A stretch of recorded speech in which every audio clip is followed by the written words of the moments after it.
हम शाम 4 बजे एक बार फिर से आपको ये चर्चा में आपको जोड़ेंगे, जब प्रधानमंत्री नरेंद्र मोदी इस चर्चा का जवाब देंगे। और महागठबंधन की विपक्षी एकता और अविश्वास प्रस्ताव की बात कर लेते हैं। विपक्षी एकता के INDIA गठबंधन के सूत्रधार नीतीश कुमार के बिहार महागठबंधन के 1 साल पूरे हो गए हैं, लेकिन नीतीश कुमार का संघर्ष अब भी जारी है। 9 अगस्त 2022 को नीतीश कुमार ने बीजेपी का साथ छोड़कर RJD और कांग्रेस के साथ मिलकर बिहार सरकार बनाई थी। 9 अगस्त की तारीख थी, 2022 में 1 वर्ष पूरे हुए हैं। बीजेपी ने तब इसे जनमत का अपमान बताया था, लेकिन तेजस्वी अपने पलटू चाचा को पाकर डिप्टी CM बन गए थे। तेजस्वी ने ही नीतीश कुमार को पलटू चाचा कहा था। सत्ता संभालने के साथ ही नीतीश कुमार को RJD से सलाह मिलने लगी कि वो केंद्रीय भूमिका में जाएं और तेजस्वी को गद्दी सौंप दें। तब नीतीश कुमार ने कहा था कि 2025 में JDU तेजस्वी के नेतृत्व में चुनाव लड़ेगी। तो ये इस पर भी लगातार सवाल उठ रहे हैं, क्योंकि अब इसी तरह की बात नीतीश कुमार फिर से कर रहे हैं। नीतीश कुमार ने तब अपने लिए समर्थन का जुगाड़ कर लिया था, लेकिन पिछले दिनों ये कहकर मीडिया की सुर्खियों में आए कि अब उनकी चला-चली की बेला है। 73 वर्ष का हो चुका हूं, तेजस्वी जिम्मेदारी संभालेंगे। यानी नीतीश के महागठबंधन में हमेशा चुनौती बनी रही। JDU के RJD में विलय की आशंका बढ़ी तो नीतीश कुमार विपक्षी एकता की मुहिम में जुट गए। 3 महीने के प्रयास से उन्होंने विपक्षी गठबंधन का सम्मेलन पटना में आयोजित किया। बहुत सारे नेताओं से मिले और पटना में इस गठबंधन का जो सम्मेलन था उसको आयोजित किया। लेकिन पटना के बाद ये विपक्षी गठबंधन कैसे कांग्रेस के नेतृत्व वाला गठबंधन बन गया, ये नीतीश कुमार समझ ही नहीं पाए। यानी उनके पैर के नीचे से जमीन खिसका ली उनके जो दूसरे सहयोगी थे वो, ऐसा कहना है बीजेपी और दूसरे दलों का। लालू यादव ने नीतीश कुमार को संयोजक बनाने की मांग रखी, जो अब तक अनसुनी रही। लेकिन पिछले 1 साल से नीतीश कुमार का महागठबंधन विवादों के कारण सुर्खियों में रहा है। पहले कुछ पुराने साथियों ने साथ छोड़ा तो विवाद के कारण 2 मंत्रियों का इस्तीफा भी हुआ है। RJD के इन दोनों मंत्रियों ने नीतीश कुमार पर जमकर हमला बोला था। तमाम कानून व्यवस्था से लेकर के और राजनीति के तमाम जो दूसरे मुद्दे हैं वो भी उठाए थे। कानून व्यवस्था की बिगड़ती हालात में नीतीश कुमार के सुशासन पर प्रश्न चिन्ह लगा दिया है, तो गंगा पर बने पुल के गिरने और बालू खनन के माफिया के कहर ने नीतीश कुमार के इकबाल को हाशिए पर लाकर खड़ा किया है। RJD में अभी भी नीतीश की स्वीकार्यता नहीं है, वो ये जानते हैं। तो जो विलय की बात हो रही है वो RJD कैसे स्वीकार करेगी, ये बात नीतीश कुमार समझ रहे हैं। सवाल यह भी उठाया जा रहा है कि लालू यादव परिवार पर लैंड फॉर जॉब मामले में जब कार्रवाई शुरू हुई तो नीतीश कुमार ने खामोश रहना ही ठीक समझा।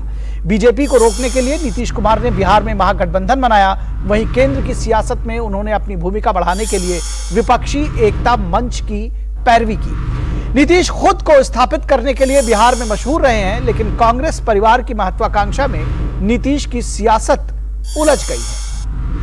और क्या कुछ कहती है ये सियासत, ये भी समझने की कोशिश करते हैं। और आइए सुनते हैं बीजेपी के बिहार प्रदेश अध्यक्ष सम्राट चौधरी को, जिन्होंने प्रदेश में महागठबंधन सरकार के 1 साल पूरा होने पर क्या कुछ कहा। आइए सुनते हैं सम्राट चौधरी को। सुशासन की बरसी है, विकास समाप्त हो गए। ये सुशासन की बरसी मनाने का काम आज हो रहा है। कल पूरे बिहार में भारतीय जनता पार्टी धिक्कार मार्च का अभियान शुरुआत करेगी और पूरे प्रदेश में नीतीश कुमार जी के खिलाफ आंदोलन करने का काम करेगी। ये धिक्कार है। धिक्कार मंच मार्च के माध्यम से नीतीश कुमार जी जो घमंडिया गठबंधन के नेता हैं उसका खिलाफ करेगी।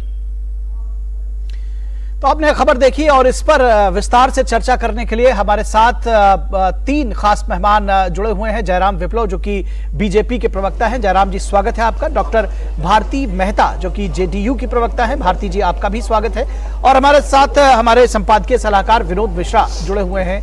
विनोद जी स्वागत है आपका। और शुरुआत हम आपसे ही करें कि किस तरह से इस पूरी रिपोर्ट को आपने देखा, किस तरह से ये महागठबंधन के 1 वर्ष का आकलन जो करेंगे वो तो करेंगे ही, किस तरह से नीतीश कुमार की पूरी राजनीति बदली और कहीं ना कहीं उनके ऊपर इस बात का प्रेशर था कि वो अब अपने लिए कुछ दूसरी भूमिका की तलाश करें। लेकिन ये एक आसान काम नहीं है कि बिहार जैसे राज्य में 16-17 साल से चीफ मिनिस्टर बने रहना नीतीश कुमार जैसे लोगों को समझने की ज़रूरत है कि नीतीश कुमार क्या है। लेकिन मैं आपको एक छोटा से ब्रीफ में देता हूं कि आप अगर 3 साल की घटना को देखें, 2013, 2017 और 2022, इन 3 घटना में आपको नीतीश कुमार जी का पूरा एक व्यक्तित्व दिखता है। 2013 में आपने देखा होगा कि जैसे मोदी जी का नाम आया प्राइम मिनिस्टर के रूप में, तो वो सबसे पहले उससे अलग होके और फिर लालू यादव के साथ में गए थे और गठबंधन बनाया था जी। फिर 2017 में आपने देखा कि वो किस तरह से उस महागठबंधन को तोड़ के बीजेपी के साथ मिलके वहाँ पे सरकार बनाए, और फिर आपने 2022 में देखा है कि नीतीश कुमार ने किस तरीके से बीजेपी के नेतृत्व में, मोदी जी के नेतृत्व में चुनाव लड़ा और सबसे ज़्यादा सीटें बीजेपी की आई। इसके बावजूद नीतीश कुमार मुख्यमंत्री बने, लेकिन वो हट के फिर आरजेडी और कांग्रेस के साथ में सरकार बना ली, जिसका 1 साल कल पूरा हुआ है जी। तो ये महागठबंधन की सियासत में अगर आप ये पूरी तस्वीर को सामने में रखेंगे तो आपको लगेगा कि हर समय नीतीश कुमार ने अपने को स्थापित करने के लिए ये सारा संघर्ष किया है और अपने को स्थापित लगातार करते रहे हैं। लेकिन जो आप अपने आज की चर्चा का जो स्लग लिखा है, टाइटल लिखा है कि महागठबंधन से ये विपक्षी एकता का के सूत्रधार बनने की कोशिश नीतीश कुमार ने की थी, वो कोशिश में नीतीश कुमार कहां तक कामयाब हुए हैं, ये अभी आपके दोनों गेस्ट बताएंगे। विप्लव जी भी हैं और हमारे जेडीयू के प्रवक्ता भी हैं। निखिल जी, निश्चित तौर पर। और अगर हम जेडीयू की प्रवक्ता भारती मेहता जी से समझने की कोशिश करें, 1 साल के गठबंधन की तो बात करें ही भारती जी, साथ ही साथ जब हम ये देखते हैं कि वो यहाँ पर बार बार कहते रहते हैं कि अब उनकी चला चली की बेला है, वो 73 वर्ष के हो गए हैं, शासन अब जो है तेजस्वी को सौंप देंगे, लेकिन साथ ही साथ उनके हाथ में जो ये विपक्षी एकता की जो उन्होंने मुहिम चलाई थी वो पटना तक तो दिखी उनके हाथ में, उसके बाद उनके हाथ से सरकती हुई दिखी। तो न खुदा ही मिला, न विसाले सनम, न इधर के रहे न उधर के रहे। क्या कहेंगे आप? निखिल जी, मुझे लग रहा है कि इस पर अभी ये कहना है कि न खुदा ही मिला न विशाले सनम, ये कहना शायद जायज इसलिए नहीं होगा कि जिस दिन इस संपूर्ण विपक्षी एकता के मुहिम की शुरुआत की गई थी, तो पहले दिन से जो बीजेपी है वो तो कह ही रही थी कि इसका कुछ नहीं होगा, मगर लोगों ने देखा कि पाटलिपुत्र की धरती ऐतिहासिक मीटिंग की गवाह बनी, फिर उसके बाद बैंगलोर में मीटिंग हुए और फिर उसके बाद अभी महाराष्ट्र में मीटिंग संभावित है जो होना है अगले माह। इसलिए ये कहना कि कुछ भी नहीं मिला और कुछ भी नहीं हुआ, मुझे लगता है कि ये कतई उचित नहीं होगा। वक्त दिया जाए, निश्चित तौर पर जो भी और प्रोग्रेस होंगे, सबसे पहले हमारे नेता आदरणीय नीतीश कुमार जी और इस गठबंधन के बड़े नेता, इंडिया के बड़े नेता आदरणीय लालू प्रसाद जी, राहुल गांधी जी लोकतंत्र के चौथे खंभे के सामने उपस्थित होकर जो भी इसका प्रोग्रेस रिपोर्ट होगा सबसे पहले आपको शेयर करेंगे। नहीं, लेकिन अगर कुछ मिलने की संभावना रहती तो बात ये भी कही जा रही कि बेंगलुरु से वो छोड़कर चले आए, जिस तरह से संयोजक बनाने की कोशिश में लालू प्रसाद यादव उनका कैंपेन कर रहे हैं, जिसको इंडिया के जो INDIA का गठबंधन जो बनाया उसको बाकी लोग सुन ही नहीं रहे हैं। निखिल जी, सबसे बड़ी बात तो एज ए पत्रकार मेरा आपसे आग्रह है कि आप अच्छे और न्यूट्रल पत्रकार हैं कि इंडिया कहने में हिचक नहीं होनी चाहिए, जिस तरह इन लोगों को आजकल, तो मेरा आग्रह है ये एक युवा भारतीय के नाते कि इंडिया को इंडिया जितनी बार हम कहेंगे वो हमारे लिए गौरव का विषय है। वैसे इस पर एक सवाल भारती जी, मैं इस चर्चा को भटकाना नहीं चाहता, लेकिन आपने कहा INDIA को इंडिया कहो, इस पर जो सवाल है वो नीतीश कुमार जी ने ही खड़ा किया था, तो देख लीजिए ये नाम रह जाएगा या आगे बदल ना जाए। निखिल जी, जब किसी भी बिंदु पर विमर्श होता है कुछ फाइनल होने के पहले, तो उनके मन में उस समय अगर बात आई होगी कि नहीं इसके अलावा कोई और नाम रखा जाए, तो ये कोई बड़ी बात नहीं है। जब भी कोई विमर्श होता है तो उसमें उस समय जितने दिमाग में जितनी बातें आती हैं कि ये बेहतर होगा या इससे बेहतर ये होगा, तो उस समय ये चर्चा हुई थी, मगर अब सबकी सहमति से इंडिया नाम पड़ा इसका, और ये निरंतर। और आपने एक चीज अभी बीच में कही कि वहां से वो निकल गए और आ गए। उस दिन राजगीर में मलमास मेला का उद्घाटन था, जो पूर्व से और उसी जी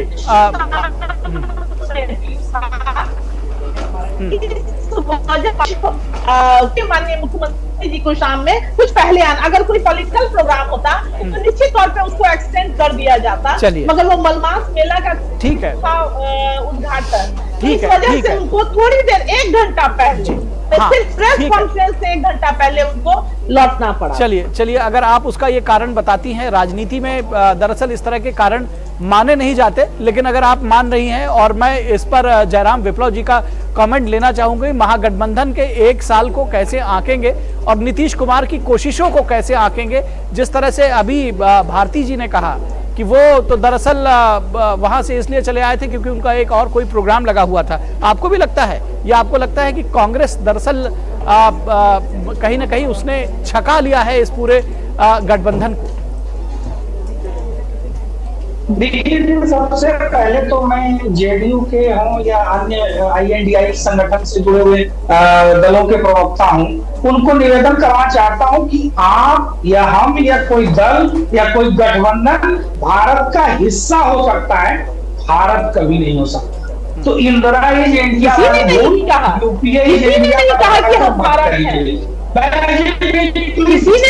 महोदय। भारती जी उनको खत्म कर लेने दीजिए, एक दूसरे में बोलेंगे तो वो फिर बात समझ में आएगी नहीं, इसलिए एक एक करके बोले। जयराम जी हम भी सबसे पहली बात तो हम सब कोई भी दल, व्यक्ति, संगठन, गठबंधन भारत का हिस्सा हो सकते हैं, भारत नहीं हो सकते। इसलिए इंदिरा इंडिया, UPA इंडिया ये संभव नहीं है, देश की जनता ने नकारा है। दूसरा, अभी हमारे जो दूसरे बड़े भाई कह रहे थे, उन्होंने उदाहरण दिया 2013, 2017 और 2022 का। उस तीनों में क्या हुआ, नीतीश कुमार की महत्वाकांक्षा हिलोरे मारती है। वो जब विफल होते हैं तो निराशा का वातावरण बनता है और उस निराशा में क्षणिक वैराग्य उत्पन्न होता है। नीतीश कुमार जी इसी परिस्थिति से गुजरते हुए आज भी ये कह रहे हैं कि अब मेरा तो चलने का समय हो गया, मेरे बाद अब ये संभालेंगे। लेकिन जैसे ही उनको महत्वाकांक्षा फिर दिखने लगती है, PM की कुर्सी दिखी तो अब CM की कुर्सी छोटी लगने लगी, लेकिन जब हाथ में कुछ नहीं रहता तो वो CM का पद भी नहीं छोड़ना चाहते। यानी इन्होंने सही कहा, वही तो खुदा बने हुए 33 सालों से बिहार के बड़े भाई और छोटे भाई, और उस खुदा की खुदाई में बिहार की जनता को क्या मिल रहा है? बिजली मारने पर गोलियां, अपने हक के लिए आवाज उठाने पर लाठी, हत्या, लूट, बलात्कार और कानून व्यवस्था की धज्जियां हो गई। कटिहार में हमारी एक दलित बहन को निर्वस्त्र कर जिस प्रकार गुंडों ने घुमाया, उस पर मुख्यमंत्री एक शब्द के संवेदना के निकले, उनके पार्टी के किसी प्रवक्ता ने आधे मिनट भी खर्च किया होगा कभी उसको बोलने में। ये इस सच्चाई को भी दबाना चाहते हैं, ये स्वीकार नहीं करेंगे कि संगत से गुण होते, संगत से गुण जा। भारतीय जनता पार्टी के साथ थे, सुशासन बाबू कहलाए, और आज RJD के साथ गए हैं। बिहार की जनता निर्दयी कुमार कह रही है, नीतीश कुमार को जनता उठा रही है। अरे भाई निर्दयी कुमार, आप खुदा है, लेकिन अब आपकी खुदाई नहीं चाहिए। 2024 में इतना बड़ा गड्ढा खोदेंगे और उसी में नीतीश कुमार जी की राजनीति को दफन कर दिया। ठीक है, एक सवाल का जवाब बहुत संक्षेप में चाहेंगे भारती जी से। भारती जी, जिस तरह से नीतीश कुमार बार बार कह रहे हैं कि अब चला चली की बेला है, 73 साल का हो गया है, जो एक नैराश्य का वातावरण जिसकी अभी चर्चा यहाँ पर हुई, आपको लगता है कि RJD और JDU का विलय जो है वो बहुत जल्दी अब संभव है? था लोगों के साथ में, इसके साथ में नीतीश कुमार की पार्टी भी चल रही थी, लेकिन वहाँ उसी के साथ में चिराग पासवान का भी चैलेंज उनको मिल रहा था। तब भी नीतीश कुमार ने यही इमोशनल कार्ड खेलते हुए कहा था कि ये हमारी आखिरी चुनाव है, ये हम आखिरी बार चुनाव लड़ने के बाद, इसके बाद चुनाव नहीं लड़ेंगे। तो ये नीतीश कुमार ने उस चुनाव के आखिरी चुनाव के बाद में रैली में उन्होंने ये बात कही थी, और उसका हो सकता है जेडीयू के लोगों ने इस बात का दावा किया कि इसके सेंटिमेंट का असर पड़ा और नीतीश कुमार के इस तरह की जो अपील थी उसको लोगों ने माना। लेकिन नीतीश कुमार 43 सीट से आगे नहीं ले पाए थे, आपको याद होगा। जी जी बिल्कुल। यही इमोशनल कार्ड उन्होंने परसों खेला है, और उस इमोशनल कार्ड में उन्होंने तेजस्वी के साथ में ही चलते हुए उन्होंने कहा कि अब तो हमारी चले चलाई के बेला है। और वो बता रहे थे उसको कि अब हम 73 साल के हो गए हैं, कि मतलब नीतीश कुमार क्या मैसेज देना चाह रहे थे। जी नीतीश कुमार ये जान रहे हैं कि उनकी पार्टी से बड़ी पार्टी आरजेडी है, और वो अभी जो बिहार में चीफ मिनिस्टर हैं वो आरजेडी के कृपा से हैं। लेकिन मैं इससे अलग बात करता हूं, ये तो जेडीयू और आरजेडी के प्रवक्ता हैं और दोनों बहुत सक्षम हैं, दोनों अपनी अपनी बात कर लेंगे। लेकिन नीतीश कुमार ने जो ये विपक्षी एकता की मुहिम शुरू की थी, आपको याद होगा 3-4 महीना पहले जब वो दिल्ली आए और दिल्ली से राहुल गांधी से मिलने के बाद, सोनिया गांधी से मिलने के बाद उन्होंने अलग अलग चीफ मिनिस्टर से भी मिलने का सिलसिला चलाया था। लेकिन 3 महीने के बाद जो अभी भारती जी बता रही थी कि पटना के, पाटलिपुत्र के उस गौरवशाली भूमि में, लेकिन वो पटना के गौरवशाली भूमि के बाद ये विपक्षी एकता शायद उनको पलट के पीछे देखा भी नहीं। नीतीश कुमार को पता भी नहीं चला कि ये शिमला में सम्मेलन आने वाला है, होगा, या फिर ये सम्मेलन बेंगलुरु में होगा। और आपको याद होगा कि बेंगलुरु के विपक्षी सम्मेलन से नीतीश कुमार सबसे पहले उठ के चले आए थे। जी, दरअसल यही सवाल बार-बार उनसे ये सब सारी चीजें उनके सामने में है। जी विनोद जी, यही सारे सवाल पूछे जा रहे थे और इस पर सवाल और भी पूछे जाएंगे। दरअसल महागठबंधन के 1 साल पूरे हुए हैं। मैं चाहूंगा कि अगर भारती जी आप तक मेरी आवाज पहुंच रही हो तो आप अपनी कुछ बात रखना चाह रही थी। जी, आप कह रही थी कि जेडीयू और आरजेडी के गठबंधन से उसके विलय को लेकर के हम सवाल पूछ रहे थे, आप कुछ कहना चाह रही हैं? मैंने सवाल नहीं सुना जी था। मैं ये कह रहा था कि क्या ये समझना चाहिए कि निकट भविष्य में जेडीयू और आरजेडी का गठबंधन हो जाएगा, जिस तरह से एक नैराश्य का वातावरण जब ये बार बार कहते हैं कि मैं 73 का हो गया हूँ, चला चली की बेला है, तो ऐसा समझना चाहिए? निखिल जी, मुझे लगता है कि अगर सामान्य तौर पर हम आप युवा हैं, मगर कभी बातचीत में हम कह जाते हैं, हम आप भी, कि हमारी अब ये उम्र हो रही है। अगर आप किसी बातचीत में इसकी चर्चा करते हैं तो मुझे लगता है कि इसको सीधे नैराश्य के भाव से जोड़ना बहुत वाजिब बात नहीं होगी। ठीक है, सामान्य तौर पर भी मुझे लगता है कि लोग ये बात बोलते हैं, कोई बड़ी बात नहीं है कि अब हमारी उम्र इतनी हो गई, पता नहीं अभी तक चुनाव नहीं लड़े हैं, हम पत्रकार हैं, अभी तक हम फलाना काम नहीं कर पाए, या कुछ इस तरह का। तो मुझे लगता है कि इसकी बहुत विशेष अर्थ इसका चलिए अब हम चर्चा को विराम देंगे, लेकिन जो आपने कहा, चलिए मैं मान लेता हूं कि इसका विशेष अर्थ नहीं निकाला जाना चाहिए, लेकिन दरअसल है क्या कि जब पब्लिक लाइफ में होते हैं और राजनीति में होते हैं भारती जी, तो इसके विशेष अर्थ निकाले जाते हैं। जयराम जी, आज आपको समय नहीं दे पाऊंगा क्योंकि समय बिल्कुल समाप्त हो चुका है, इसलिए आप सभी तीनों खास मेहमानों का धन्यवाद करूंगा और चर्चा को विराम दूंगा। अगले बार फिर हम आप सबको जुड़ेंगे और इस पर जरूर चर्चा करेंगे। बहुत धन्यवाद। थैंक यू जी, धन्यवाद। और अब बात करेंगे कर्नाटक में 5 गारंटी बनी जी का जंजाल। किस तरह से 5 गारंटी जी का जंजाल बनी, एक के बाद एक कवायद करते हुए दिख रहे हैं सिद्धारमैया, लेकिन उसमें पार नहीं पा रहे। कर्नाटक में 5 गारंटी ने राज्य की अर्थव्यवस्था को पटरी से उतार दिया है। पहले विधायकों ने अपने क्षेत्र में विकास कार्य न होने का